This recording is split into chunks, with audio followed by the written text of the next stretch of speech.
नमस्कार सर्वांना. कशी वाटते आपली जवसाची चटणी? मस्त आहे ना? तर आपली जवसाची चटणी जशी दिसायला मस्त वाटते त्याचप्रमाणे खायला सुद्धा अतिशय चविष्ट अशी जवसाची चटणी आहे. तर मी असावरी खास करून तुमच्यासाठी घरगुती पद्धतीने बनवलेले प्रोडक्ट्स घेऊन आली आहे. तर माझ्या प्रोडक्ट्सबद्दल सांगायचं म्हटलं तर मी खास करून बनवते तो म्हणजे मराठवाडा स्पेशल काळा मसाला, त्यानंतर आपली जवसाची चटणी, सोलापूर स्पेशल शेंगदाणा चटणी आणि लाल मिरची पावडर. तर आजच्या व्हिडिओमध्ये मी तुम्हाला दाखवणार आहे ते म्हणजे जवसाची चटणी जी मी विकण्यासाठी बनवते ती कशा पद्धतीने बनवते. तर आपल्या जवस चटणीसाठी महत्त्वाचं काय आहे ते म्हणजे आपले जे जवस आहे ते आपण व्यवस्थित भाजले पाहिजे. ते म्हणतात ना की तोंड फुटूसपर्यंत जवस भाजले म्हणजे आपली जी चटणी आहे ती अतिशय चविष्ट अशी बनते. तर आम्ही जे प्रोडक्ट्स बनवतो विकण्यासाठी ते आम्ही फ्रेशच बनवतो. जशी आम्हाला ऑर्डर येते तसेच आम्ही हे प्रोडक्ट्स बनवतो. तर आम्हाला आली होती की 10 पॅकेट जवसाच्या चटणीची. त्याच्यासाठी आम्ही घेतलं लगेच जवस भाजण्यासाठी. तर सांगितल्याप्रमाणे जवस आपण तोंड फुटूसपर्यंत भाजून घेणार आहोत.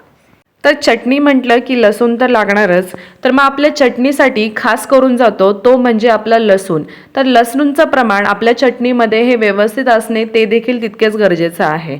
तर आपल्या चटणीची चव वाढवणारा पदार्थ तो म्हणजे हा लसूणच आहे. त्याच्यामुळे लसूण आपल्या चटणीमध्ये योग्य प्रमाणात घालणे हे ते देखील तितकेच महत्त्वाचे आहे.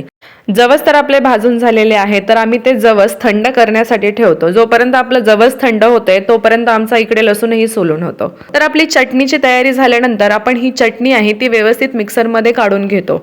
तर मिक्सरमध्ये चटणी वाटताना मी त्याच्यामध्ये लसूण घालते, त्याच्यानंतर जी लाल मिरची पावडर आहे ती घालते आणि आपल्या चवीनुसार मीठही घालते.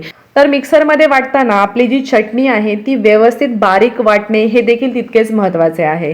आपली चटणी जर व्यवस्थित बारीक वाटलेली असेल तर आपल्या चटणीला चव अतिशय उत्तम येते. सर्व चटणी वाटून झाल्यानंतर एका घमिल्यामध्ये आम्ही ही चटणी घेतो आणि व्यवस्थित ही सर्व चटणी आहे ती मिक्स करून घेतो. तर आता चटणी तर आपली बनवून झालेली आहे. तर आपलं मेन काम काय ती म्हणजे पॅकेजिंग. तर अशा प्रकारे आम्ही चटणीची पॅकेजिंग करतो, त्यानंतर त्याच्यावर स्टिकर लावतो, त्याच्यानंतर त्याचे जे लेबल आहे ते देखील लावतो. तर कशी आहे चटणी आपली? आहे का नाही भारी? तर घ्या पटकन चपाती भाकरी देखील चालेल. त्यावर आपण घेऊयात आपली जवसाची चटणी. तर त्यावर घालूयात आपण 2 चमचे तेल. तेलामुळे तर ही चटणी अतिशय चव देते. अशा प्रकारे तयार आहे आपली खाण्यासाठी आपली जवसाची चटणी. असेच होममेड प्रोडक्ट्स जर तुम्हाला तुमच्या घरासाठी हवे असतील तर मला लवकरात लवकर स्क्रीनवर दिलेल्या नंबरवर व्हॉट्सअप करा किंवा तुम्ही कॉल देखील मला करू शकता.